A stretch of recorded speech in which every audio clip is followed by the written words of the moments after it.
Good morning, St. Mary's. I'm making this video on Friday morning, May 29th. It's the last full week of Easter as we transition into Pentecost.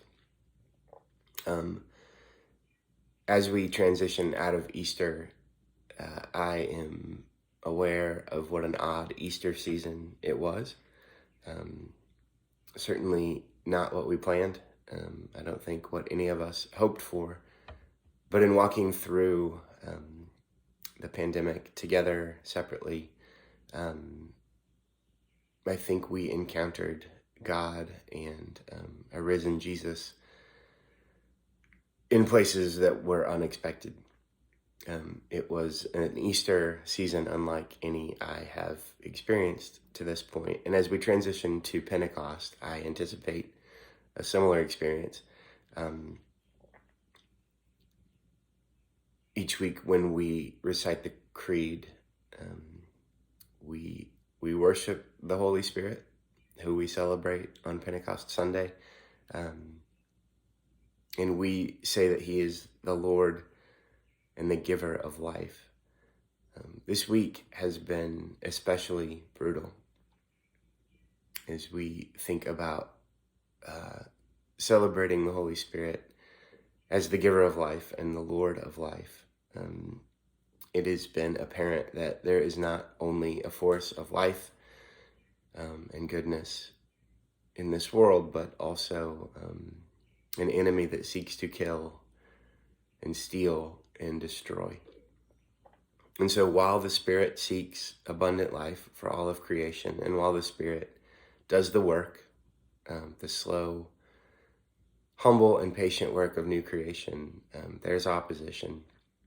And so this week we hit 100,000 deaths in America from COVID, and then worldwide over 350,000 deaths. And we've seen more senseless and incomprehensible deaths rooted in beliefs and systems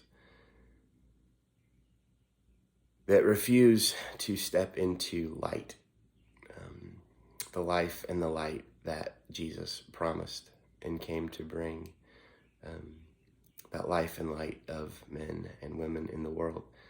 I was meeting with someone who was praying with me once, and I was describing a time in my life that I just couldn't make sense of it. And it was something that my mind would be dragged back to often. Just like, I can't make sense of it. I can't make sense of it. And that person in their wisdom said, quit trying to make sense of it and come to your senses. There's this quote by Jürgen Moltmann, and he says, the divine power of life makes men and women flesh in the true human sense. That is sensuously alive, and through that very fact makes them ready to walk according to the commandments of life and not according to the compulsions of death. Moltmann goes on in this writing. He said that we have to refuse to get used to death. We have to resist the temptation to make sense of it, and the temptation to resign from caring, to not engage, and then also to admit our own complicity in the compulsions of death. And so I find myself asking the question to the Father, Son, and Spirit, what are you doing right now? And I think one of the things that we know the triune God is doing in the Spirit chiefly is grieving in the work of healing the world. The Spirit is patient, the Spirit is good, and the Spirit is aware. And while the new creation is always happening all around us, it's not happening unopposed. And the Spirit non-violently, gently continues to work in the hearts of people. And when that work is not quick, and when that work seems hopeless or full of despair, the Spirit grieves. And so as we transition into Pentecost, I think one of the things that we need to join the Spirit in doing this weekend, all the time, but especially this weekend, as we focus on the Spirit, is grieve with him. Grieve with him over the life of Breonna Taylor.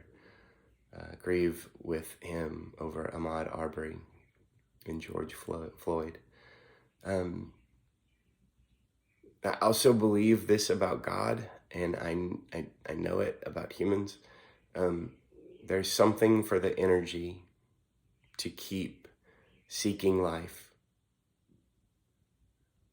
in ways that are fully human and fully alive, not giving into the compulsions of death. The energy is often, almost always, in the grief and the lament.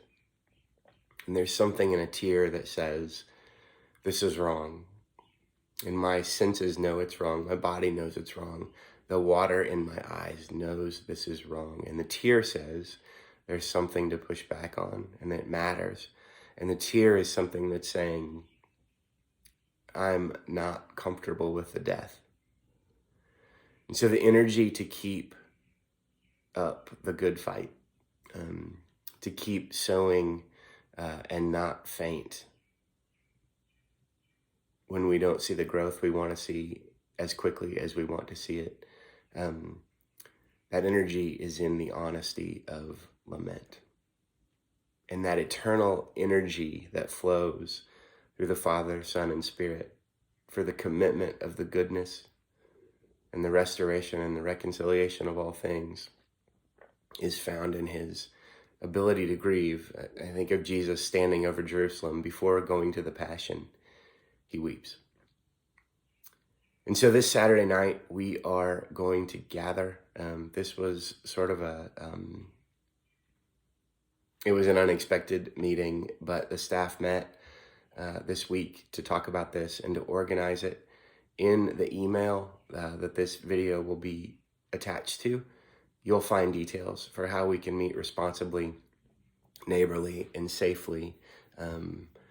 We'll meet at Christ Church in a parking lot that allows space for people to be distant, but also to be together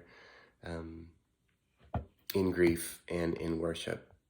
Please take a look at all of those details. I'm not going to include them in the video. Thanks for listening.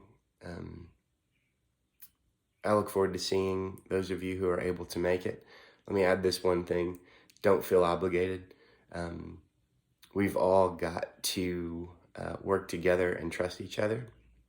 And so if you don't feel comfortable coming to the gathering, don't. We will make a way for you to participate by putting the Liturgy of Lament for this Pentecost weekend online, the way we've been doing our worship services.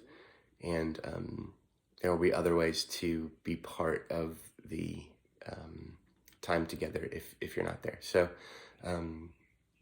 please know you're missed. Please know you're loved. Hopefully by the staff, the council, myself, but also by a God who opposes an evil that would seek to steal and kill and destroy, and grieves at every stolen thing, every destroyed thing or person, and every killed person or thing. I'm going to close with prayer. Father, be near all of us, those who watch this, those who participate this next week in each other's presence or separated. Hear our tears, catch them, hear our grief, turn it into energy for your work of justice and peace in this world. Christ have mercy.